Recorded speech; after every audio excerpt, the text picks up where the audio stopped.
Welcome to Amat's Lab, where lying wives and sneaky girlfriends finally get exposed.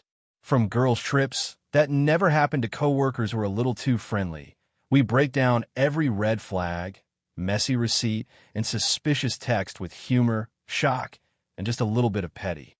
Expect wild stories, dramatic reactions, and satisfying karma as the truth comes crashing through the door. If you love relationship tea, plot twists, and seeing players get played, this channel is your new home.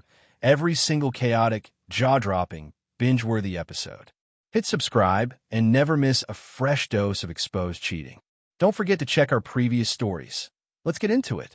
The cruelest thing my girlfriend ever did was move her work husband into our apartment while I was on night shift, then look me in the face and act like I was the problem for noticing. Here's how it happened. I'm Kendrick Vaughn, 35, black, born and raised on the south side of Chicago, the kind of man who believes love is shown in routines. Coffee made before sunrise, gas tank kept full, rent paid early. I worked nights at a hospital logistics dock near the medical district, and I thought our place in Bronzeville was our quiet reward. I did not know I was financing someone else's comfort. I met Amani Rowe at a friend's birthday brunch in Hyde Park. She laughed with her whole face, the kind of laugh that makes strangers look over and smile too. She was sharp, stylish, and confident without being loud. I was steady, not flashy, more plan ahead than live in the moment. Somehow it worked. We went on dates that felt like scenes from a calmer movie. Walking along the lakefront, splitting a slice of caramel cake, arguing playfully about the best Stevie Wonder album. She held my hand like she meant it. When she moved in, she kissed my cheek and said, "We're going to make a real home." Our first months were good in a way that made me soften. We cooked together like it was a sport. Amani would dance in socks on the hardwood while I chopped onions, then blame me for making her cry even when I hadn't started cooking yet. She called me Mr. Responsible because I kept receipts for everything, and she'd tease me by trying to audit my wallet. I'd pretend to be offended and say, "Ma'am, this is a private institution," and she'd laugh until she leaned on my shoulder. Some nights, we'd sit on the couch and plan trips we hadn't taken yet, just to feel the future. The night shift started after a promotion. The raise was real, the hours were rough. I'd leave around 6 p.m. and come back near 7:30 a.m., smelling like warehouse air and machine soap, eyelids heavy. Amani would be waking up as I was winding down. We made a romantic little ritual out of it at first. I'd bring her a warm breakfast sandwich from a corner spot on 47th Street, and she'd meet me at the door in my favorite hoodie, wrap her arms around me, and say, "My hard-working man." I believed her. I wanted to. Amani worked in River North at a marketing firm, a place with glass walls and trendy snacks. She started mentioning a guy from her office, Marcel Booker. She called him her work husband, like it was a harmless joke. "He knows my coffee order," she'd say, rolling her eyes like she was amused by him. I didn't like the phrase, but I didn't want to be the insecure boyfriend policing someone's workplace friendships. I keep it light. "Do I get work wife too?" I'd ask. Amani would grin and say, "You would forget to feed her. You can barely remember you're hungry." The first humiliation was subtle. She started treating my tiredness like a character flaw. If I forgot to take the trash out before leaving, she'd sigh dramatically and tell her friends, "Kendrick lives like a bachelor." If I fell asleep mid-movie, she'd tap my forehead and say, "You are so old," like I wasn't carrying our rent on my back.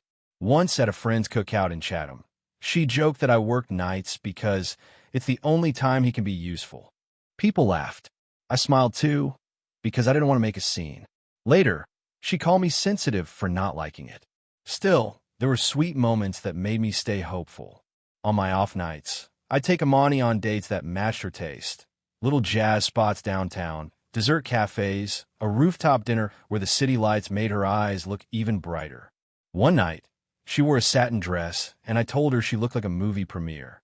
She leaned in and whispered, "Say it again," smiling like she wanted to bottle the compliment. We danced in the kitchen afterward to an old playlist, and she rested her head on my chest like it was the most natural thing in the world. That's the part that messed with me. Love and disrespect don't always announce their schedule. Then the apartment started feeling slightly off. My sneakers weren't where I left them. The throw blanket I liked was folded differently, too neat, like a hotel. A faint cologne smell lingered near the entryway. Amani would meet my questions with smooth denial. "You're exhausted," she'd say. "You're imagining things." She'd kiss my forehead like she was humoring a child. The way she did it made me feel small, and I hated that feeling more than the confusion.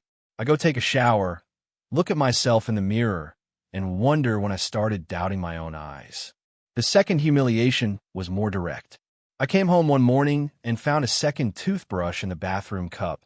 Black handle, new bristles. When I asked about it, Amani didn't even look up from her phone. "It's for guests," she said. "We didn't have guests overnight." I knew that. She knew I knew. That was the point. When I pressed, she smiled like I was entertaining her. "Kendrick," she said slowly, "I'm not doing this with you. Go to sleep." That tone, dismissive, final, hit harder than any argument. It was the sound of someone who believes you will always back down. I try to bring romance back on purpose, like effort could repair what I didn't understand. I surprised her with flowers and a handwritten note that said, "I choose you on the days we're tired." She posted the flowers, thanked me in a comment, and then spent the evening texting through dinner. I joked, "If your phone gets a plate, I'm leaving," and she laughed without looking up. Later, she told me Marcel had a family emergency and needed advice. I said, "At midnight." She answered, "Not everything is about you." That was humiliation number 3, served cold, right in our bed. The funny part, if I can call it funny now, was how Amani started renovating my life like she was staging a condo. She moved my framed photo with my mother to a side shelf behind a candle that smelled like midnight orchard. She reorganized the pantry and labeled containers as if I was an employee. One day, she put a sticky note on my lunchbox that read, "Don't forget your brain." I laughed because that used to be our kind of humor, but her eyes stayed flat. It didn't feel like love, teasing love. It felt like management. It felt like she was training me to accept disrespect as normal. On a Sunday, she insisted we host brunch for her coworkers. I cooked, because I always cook when I'm nervous, and made French toast and turkey bacon, try to keep things warm. Marcel arrived with a grin too comfortable for my apartment. He brought mimosas and acted like he knew where everything was. When I offered him a glass, he said, "My man Kendrick keeps the place nice," like I was the maintenance crew. Amani laughed and tapped her nails on the counter, delighted. "See," she told everyone, "I told you he's dependable." Dependable, not loved, not respected. Dependable like a service. After that brunch, the humiliations came faster. Amani would take my car, just for a quick errand, then return it with the gas low and a new air freshener that smelled like cologne. She'd forget to tell me, then blame my schedule. "You're never awake when normal people do things," she said once, with a shrug. She started locking her phone. She started taking calls on the balcony. When I asked why, she said, "Because you make everything weird." The worst part was how calm she stayed while saying cruel things, like cruelty was just her personality now. I stopped arguing. I started observing. I had installed a living room camera months earlier because our building had package theft. Amani knew about that one. She complained it made her feel watched, so I moved it slightly and stopped checking alerts. That's what she thought. What she did not know was I kept an older wide-angle camera in the entry closet, angled toward the front door and hallway. It was hidden behind winter hats and a storage bin, barely visible unless you were searching. I forgot about it most days because it was for security, not suspicion. But one morning, I came home early due to a shift cut, and I heard a man's laugh inside my apartment. Comfortable, unbothered, like he paid rent. I stood in the hallway with my key in my hand and my heartbeat in my throat. Amani opened the door only halfway, blocking the view with her body like she'd practiced it. Behind her, I saw a duffel bag on the couch and a pair of men's shoes near the rug, size too big to be mine. Amani didn't flinch. She looked at me like I ruined her schedule. "You weren't supposed to be home yet," she said. "Not, what are you doing here?" "Not, let's talk." Just that, as if my presence was an inconvenience.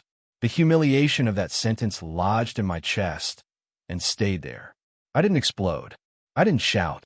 I did something that scared me later because it felt too calm. I nodded. "My bad," I said, and walked to the bedroom like I accepted it. Amani's confidence rose immediately. I could feel it.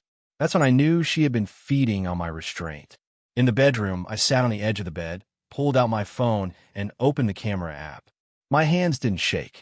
My mind went quiet, like it does during emergencies at work. I wasn't in a relationship argument anymore. I was in an investigation. The closet camera showed everything the living room camera wouldn't.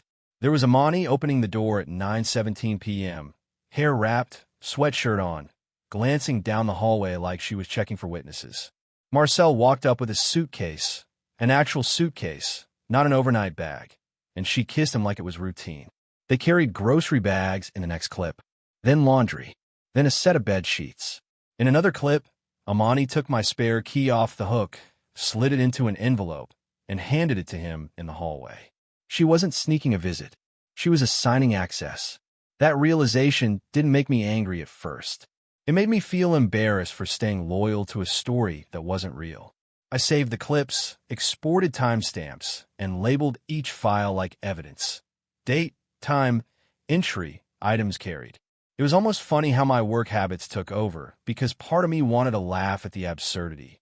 Work husband was too small a word. This was relocation. This was trespassing disguised as flirtation. I didn't confront her that day. I kissed her cheek, ate the breakfast she offered like everything was normal, and went to sleep.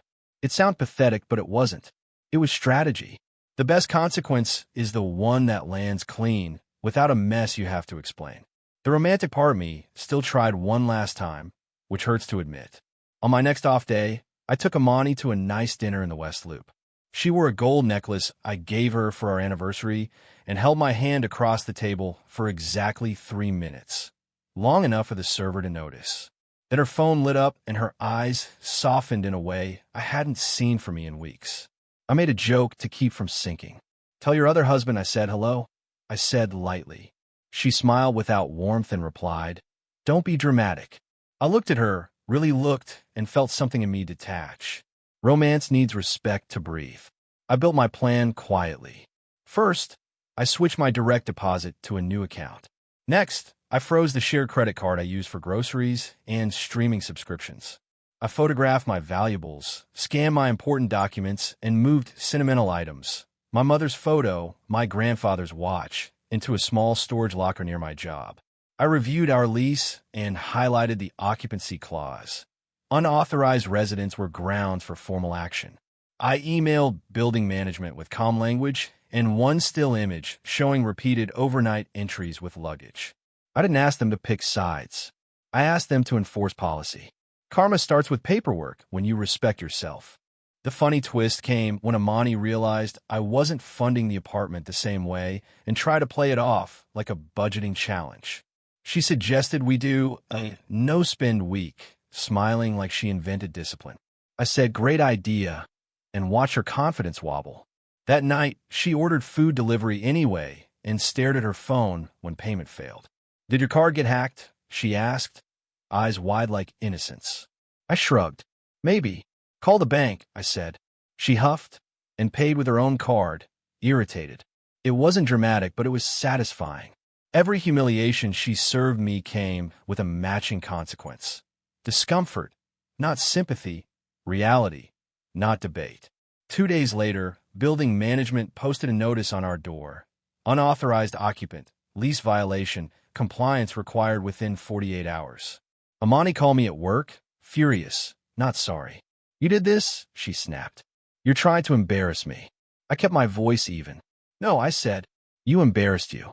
I'm refusing to sponsor it." She launched into a speech about loyalty and privacy, as if she hadn't been handing out keys to my home. I let her talk. Then I texted her one sentence. "No one lives here who isn't on the lease." That was it. Boundaries are short. That evening, Amani tried to flip the humiliation onto me. She invited Marcel over while I was home, like a test. He walked in like he owned air, smirking, shoulders broad, greeting me too casually. "What's up, Kay?" he said. "Kay," like we were friends. Amani leaned against the counter and watched, waiting for me to lose control so she could call me insecure. Instead, I smiled politely and said, "Please don't take your shoes past the entry." Marcel hesitated, confused by the calm. Amani rolled her eyes. He's like this, she said to Marcel, as if I wasn't there. The humiliation was intentional. The karma was already moving. I didn't argue. I packed my essentials and left the apartment that night. Not because I was defeated, but because I refused to live in a stage play written to humiliate me. I stayed with my cousin in Oak Park for a week and slept like my nervous system finally believed I was safe. I kept going to work, kept my posture steady, kept my plan quiet. In private, I grieved hard. I missed the version of Amani who danced in socks and kissed my cheek. But missing someone doesn't mean you let them keep hurting you. I chose dignity even when it felt lonely. The lease enforcement hit like a hammer. Management required Marcel to be removed immediately or the unit would face penalties.